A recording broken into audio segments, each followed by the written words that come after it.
O pastor Eliezer tem uma sequência de mensagens, viajando nos livros da Bíblia, sempre colocando Jesus como o centro, e tem sido muito bom, na medida em que ele já caminhou conosco em alguns livros do Antigo Testamento, mas eu volto a um livro específico, especial, e o que eu vou falar tem a ver também com o que nós ouvimos hoje pela manhã. Abra sua Bíblia em Jonas, no capítulo 1, nós vamos ler os primeiros versos 1, 2 e 3, Jonas 1, versos 1, 2 e 3, deixa eu colocar o meu cronômetro, para tentar ser, eu fico tentando, mas é difícil acompanhar o ritmo do pastor Eliezer e do pastor Rafael, principalmente o pastor Eliezer, com essa questão do tempo. É impressionante como ele consegue ser tão conciso. Estou com um cronômetro aqui, pastor Eliezer, vamos ver se hoje eu... É o medo, o segredo é o medo. Ai, meu Pai. Vamos ficar em pé.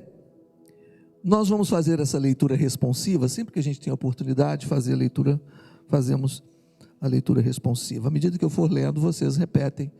Ainda que vocês tenham um outro texto aí, né, uma outra tradução, vocês me acompanham aqui na minha tradução. Nos diz assim a palavra do Senhor. A palavra do Senhor veio a Jonas,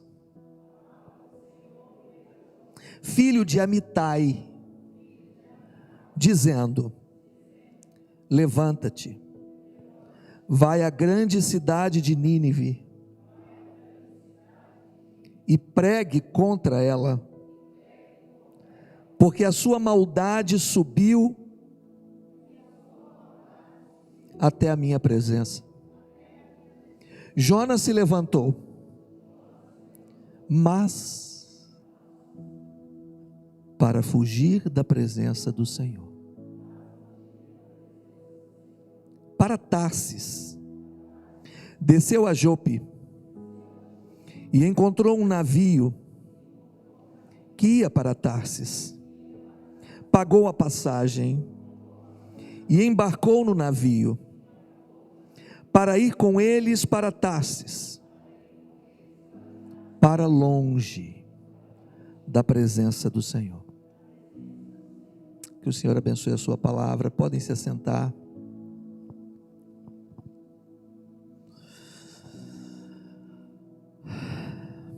O livro de Jonas é um livro missionário.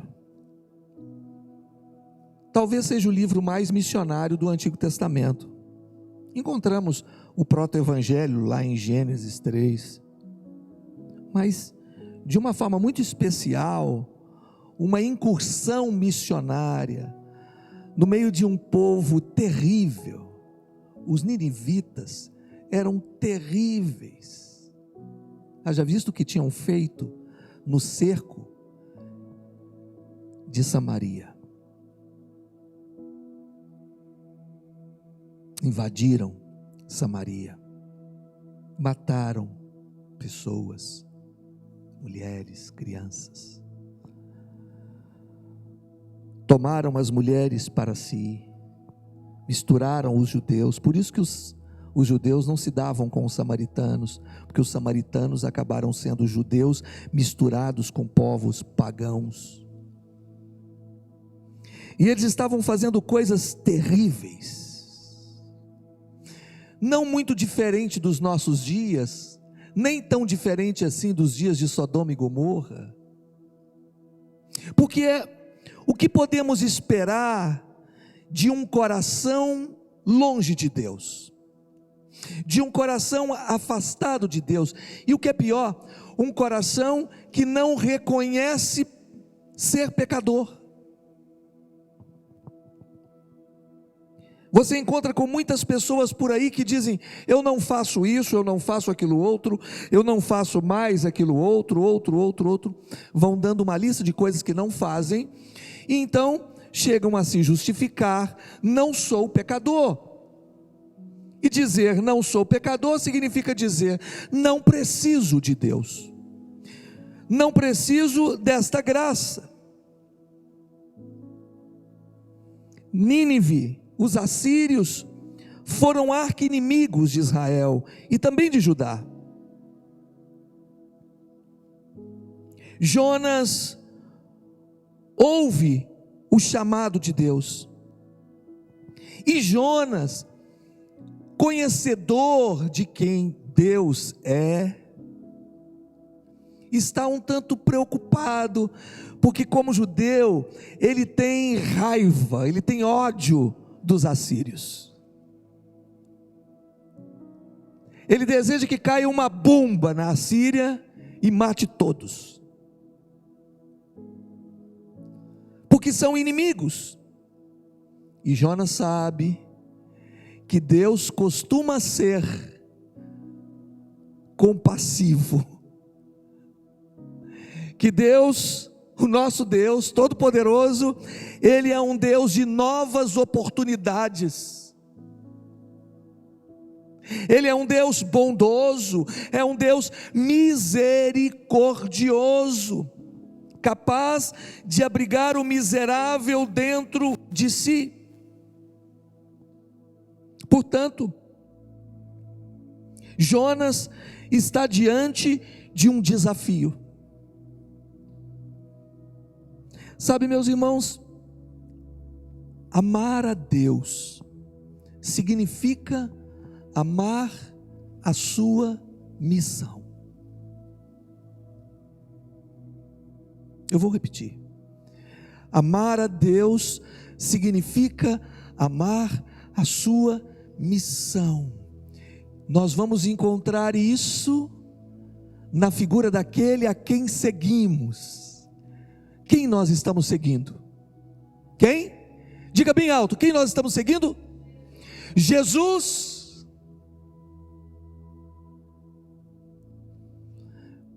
O texto em Filipenses vai dizer que ele não usurpou o ser igual a Deus, mas antes se esvaziou, tomou a forma humana, enfrentou as vicissitudes da vida, enfrentou a cruz, enfrentou o escárnio, a humilhação, enfrentou a morte terrível, porque ele amava a Deus e a sua missão. Creia, querido, a missão de Deus é alcançar aquele que se perdeu.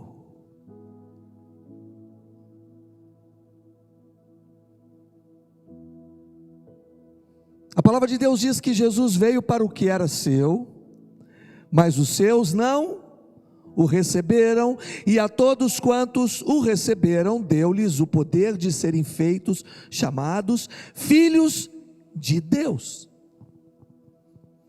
João, no capítulo 3, no verso 16, vai declarar: porque Deus amou o mundo de tal maneira que deu o seu Filho unigênito, para que todo aquele que nele crê,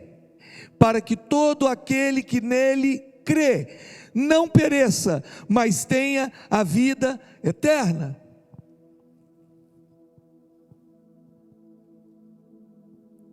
Portanto, dar ouvidos à voz de Deus, seguir a Jesus, vamos aqui para o nosso contexto, seguir a Jesus é obedecer o que Jesus orienta. E quando nós olhamos para Jesus, nós encontramos Jesus cumprindo a missão do Pai. Isso quer dizer que o meu coração precisa estar disposto, aberto a amar toda e qualquer pessoa, indistintamente.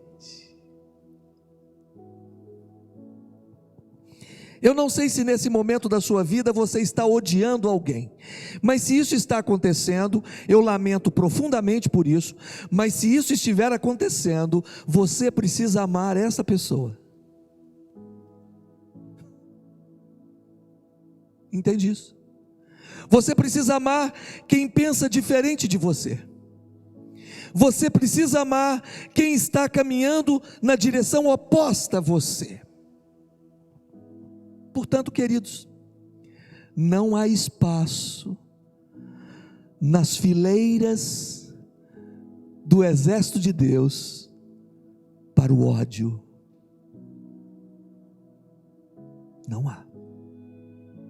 E sim para o amor. Compreende isso? Compreende?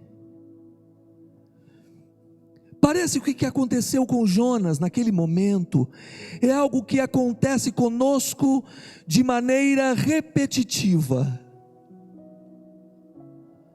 Sabemos como Deus é, sabemos no fundo o que Deus quer, mas por um motivo ou outro o desobedecemos.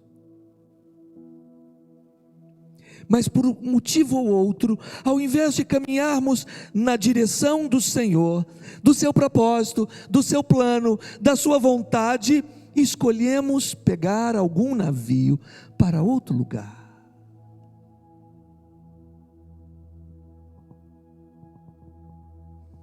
Jonas falhou em dois grandes sentidos, pelo menos. Falta de alegria em pensar na possibilidade de que alguém que terá ouvido a mensagem a aceitará e será transformado por ela. Mas falta a Jonas também não só a alegria, mas falta-lhe o discipulado. É difícil imaginar um missionário com o pé atrás em relação ao outro, porque afinal de contas a missão aponta para o outro.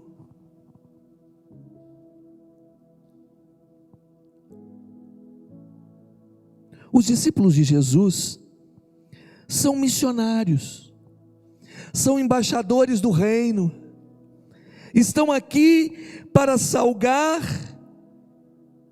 estão aqui para iluminar um mundo em trevas, um mundo entregue ao maligno. Então, nesse sentido, nós precisamos olhar para dentro de nós e percebermos a nossa indisposição em caminharmos, em fazermos aquilo que outros fizeram por nós.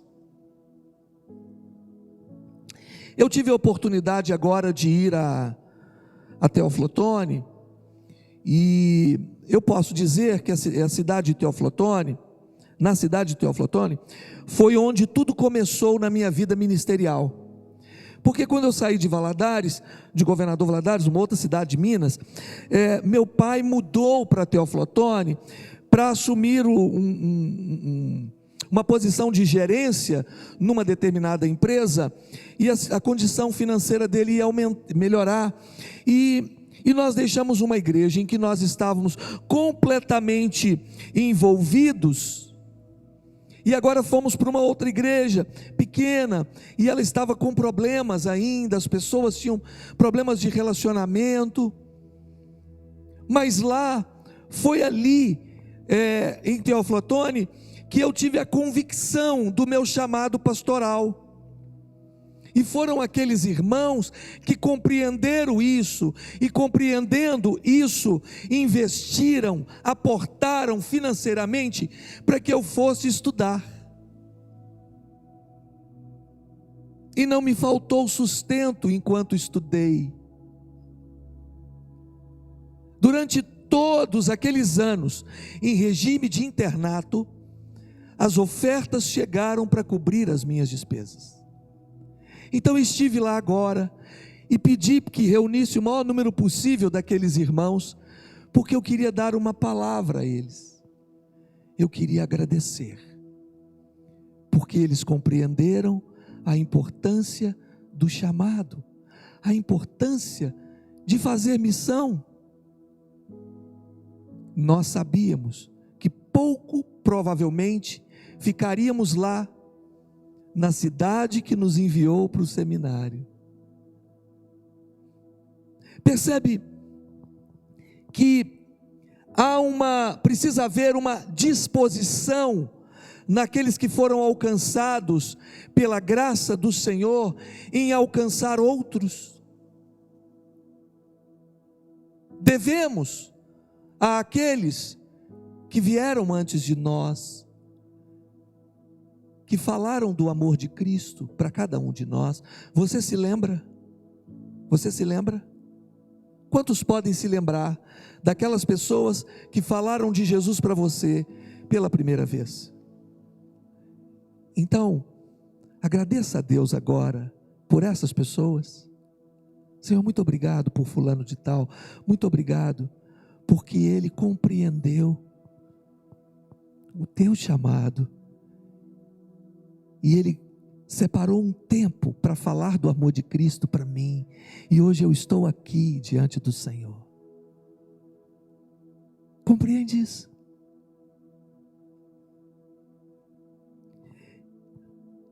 Percebe que quando compreendemos de fato a missão, nós caminhamos na direção do Senhor e não para longe dele. Aliás, podemos dizer também o contrário. Quando nos afastamos de Deus, afastamos dos seus propósitos. Quando nos afastamos de Deus, afastamos daquilo que Ele quer fazer em nós e através de nós. Quando nos afastamos de Deus, somos tomados pelo medo de Adão, da presença do Senhor.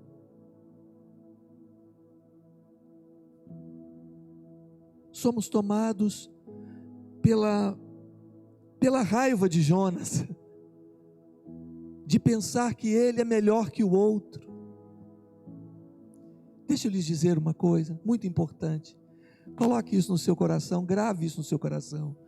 Nenhum de nós aqui nesse auditório é melhor do que ninguém que está lá fora. Ou nós entendemos isso, vamos passar a vida inteira achando que somos algo que não somos. E certamente ficaremos frustrados em algum momento ou em vários momentos de nossas vidas. Compreende isso? A palavra de Deus diz que nós não devemos pensar de nós mesmos para além do que somos de fato. Olha o que Jonas fez. Ele ouviu a voz de Deus, mas ele fugiu da presença de Deus.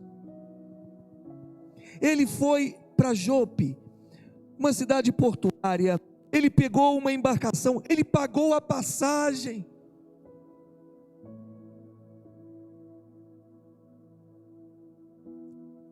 Pagar para se afastar de Deus. E aí, em contrapartida, quando olhamos para Jonas com essa ação e olhamos para o nosso mestre,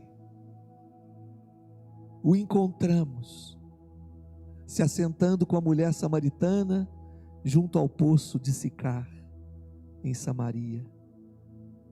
Encontramos o nosso mestre se assentando com aquele que estava no tanque de Betesda, com aquele coxo que não podia descer até as águas, por conta daquela tradição de ser curado depois do movimento das águas. O encontramos tocando em leprosos, curando a mulher do fluxo de sangue, entrando na casa do ladrão Zaqueu. Ficamos irritados quando alguém fala dos políticos. Será que Jesus entraria na casa de algum desses ladrões? Nem todos são. Será que Jesus entraria? Entrou na casa de Zaqueu, não entraria na casa de um ladrão? Será que Jesus visitaria na cadeia um assassino? Sabe, queridos, eu sei, alguém vai dizer: pastor, o senhor talvez não tenha a dimensão exata da dor de alguém que perdeu uma pessoa querida, um ente querido que foi assassinado. Será que Jesus visitaria o assassino?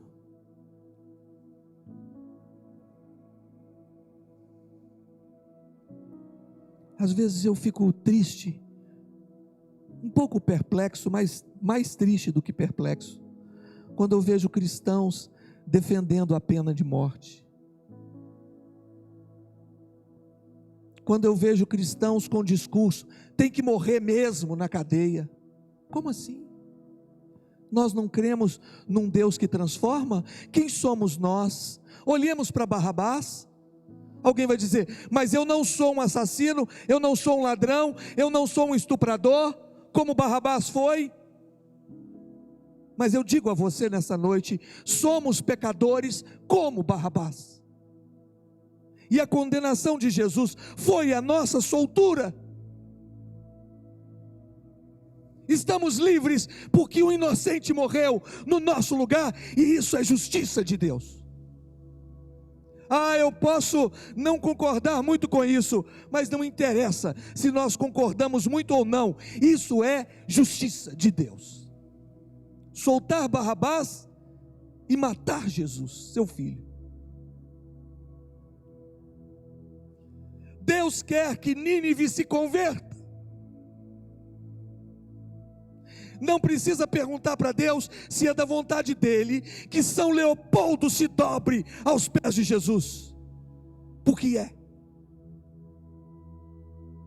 Toda São Leopoldo precisa ouvir a boa notícia de Deus. Todos os seus amigos, vizinhos, familiares precisam ser confrontados com a mensagem de que são pecadores e, portanto, pecadores que são, precisam da graça, da misericórdia, do amor incondicional do Senhor.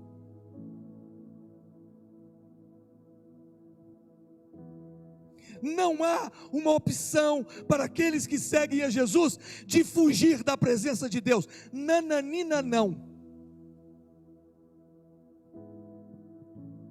Se você quer fugir da presença de Deus, porque está fugindo da missão de Deus, então você não quer seguir a Jesus. Porque seguir a Jesus é dar ouvidos ao chamado e seguir a missão. Não temos muitas missões. A igreja só tem uma missão. Podemos fazer muitas coisas. Aliás, deixa eu te fazer o convite de novo. Eu estou ansioso para chegar o dia 27 de novembro. É 27? 20. 20 é 27? Não, 20. Dia 20 de novembro. O que vai acontecer dia 20? O que vai acontecer em 20? Alguém sabe? Batismos. E o que é o batismo?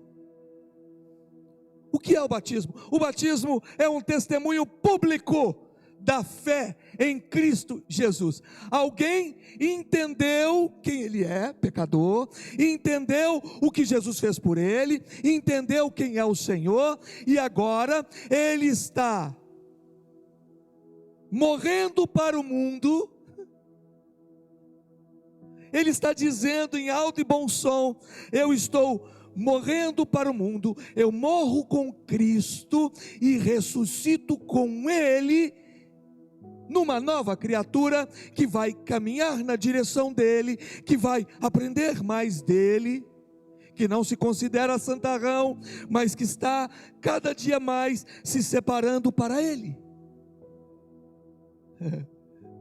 Alguém que vai dizer em alto e bom som: eu não tenho interesse de pagar uma passagem para ficar longe do meu Deus. Eu desejo, com todas as minhas forças, fazer a vontade do Senhor.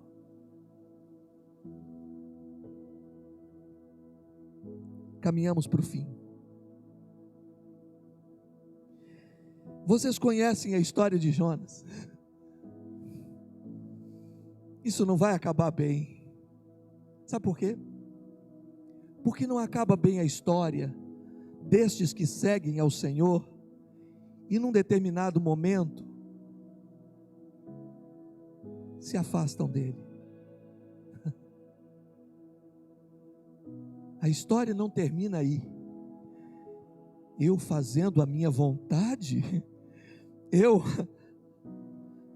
fazendo o que eu acho que tem que ser feito, diante de uma fala, de uma ordem, de uma missão do Senhor? Não. Jonas entrou naquele navio, e do momento em que ele entrou naquele navio, até o momento que ele saiu do navio, aliás, foi tirado do navio, só problema, tempestade. Agora, uma coisa que me chama a atenção nesse texto, é que no momento da tempestade, cada marinheiro, cada tripulante, cada pessoa do navio, está clamando ao seu Deus, e Jonas está dormindo. E eles foram lá acordar Jonas e dizer: ei, clama ao seu Deus também. Está todo mundo clamando aqui, cada um clamando ao seu Deus. Vai que a gente acerta.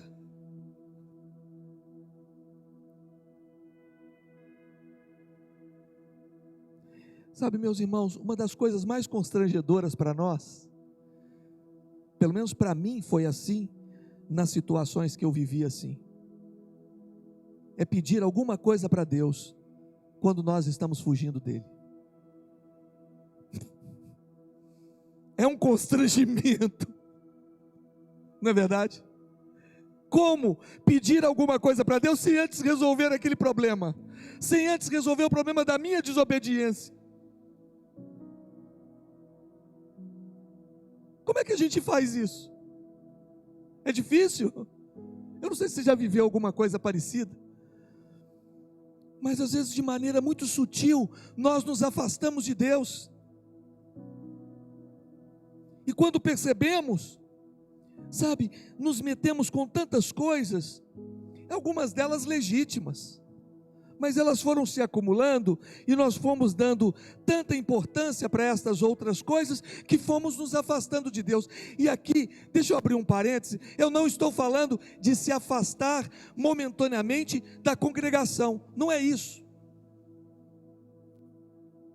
é da relação com Deus mesmo,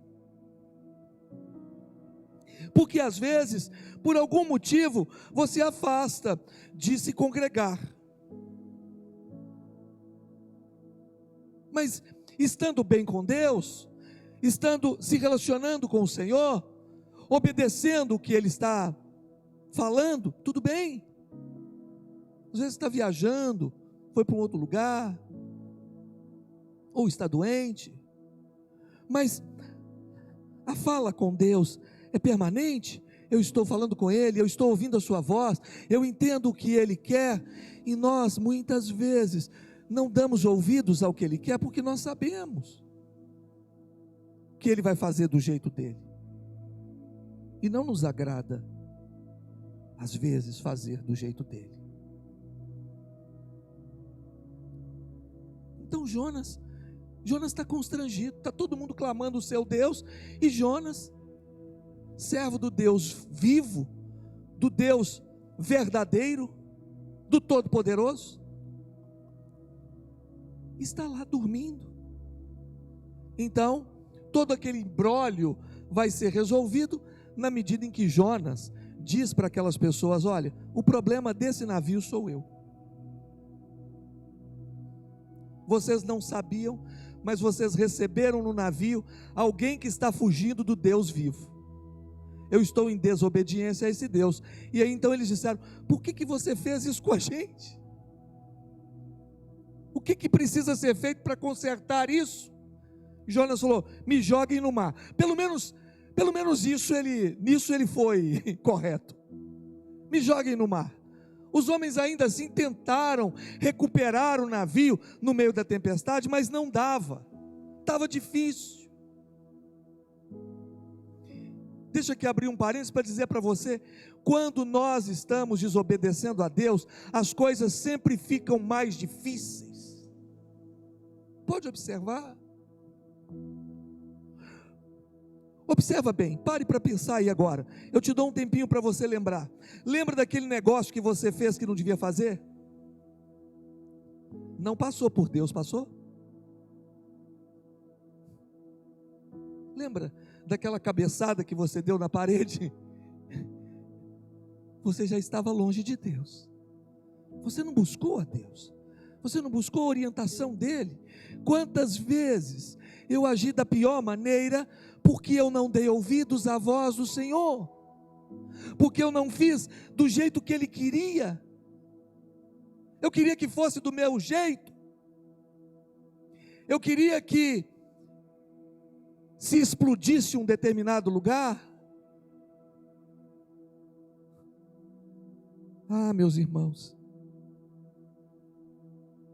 Jonas vai ter uma experiência dolorosa. E aí vocês conhecem a história. Ele cai na boca de um grande peixe. E alguém uma vez disse assim: mas como é que pode ter fé para acreditar que aquele homem sobreviveu 3 dias e 3 noites dentro do ventre do peixe? Aí alguém que é muito cristão mesmo, disse assim: se fosse ao contrário, eu creria também.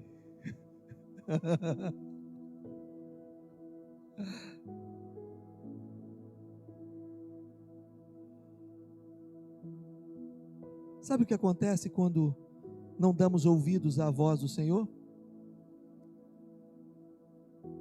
Não é que Deus vai nos matar, não é isso. A gente vai passar um sufoco tremendo e vai amanhecer babado em alguma praia, porque eu imagino que quando Jonas saiu de dentro do peixe, era tanto peixe nele, ele deve ter ficado fedendo por muitos dias, para não esquecer. E aí então ele fez a vontade de Deus, e o povo de Nínive se converteu, e aquilo que ele temia aconteceu. Deus perdoou o povo, Deus perdoou os inimigos de Israel. Eu quero dizer para você que assim como Deus perdoou você, Ele perdoa também o seu inimigo. Ele perdoa o seu amigo chato. Ele perdoa aquela pessoa que você não gosta muito das atitudes dela. Ele perdoa. Porque antes de tudo, a sua graça e a sua misericórdia prevalecem sobre o pecado da humanidade. O que Jesus fez é suficiente para alcançar toda e qualquer pessoa, onde quer que esteja. Não importa a cultura, não importa a raça, não importa o credo, não importa absolutamente nada. Quando o amor de Deus chega, Ele transforma. E a pergunta que se faz necessária nessa noite é: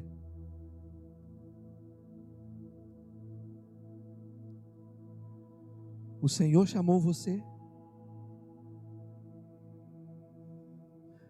Quando você foi alcançado pela misericórdia de Deus, você entendeu que era só para frequentar a igreja? Se você entendeu isso, você está redondamente equivocado. A graça de Deus te alcançou para que você fosse um missionário. A graça de Deus te alcançou não só para te fazer um cidadão do reino de Deus, mas fazer de você um embaixador do reino de Deus aqui na terra. Isso quer dizer que o amor de Cristo tem que cada vez mais ser na sua vida superabundante, com quem quer que seja. Feche os seus olhos, vamos orar.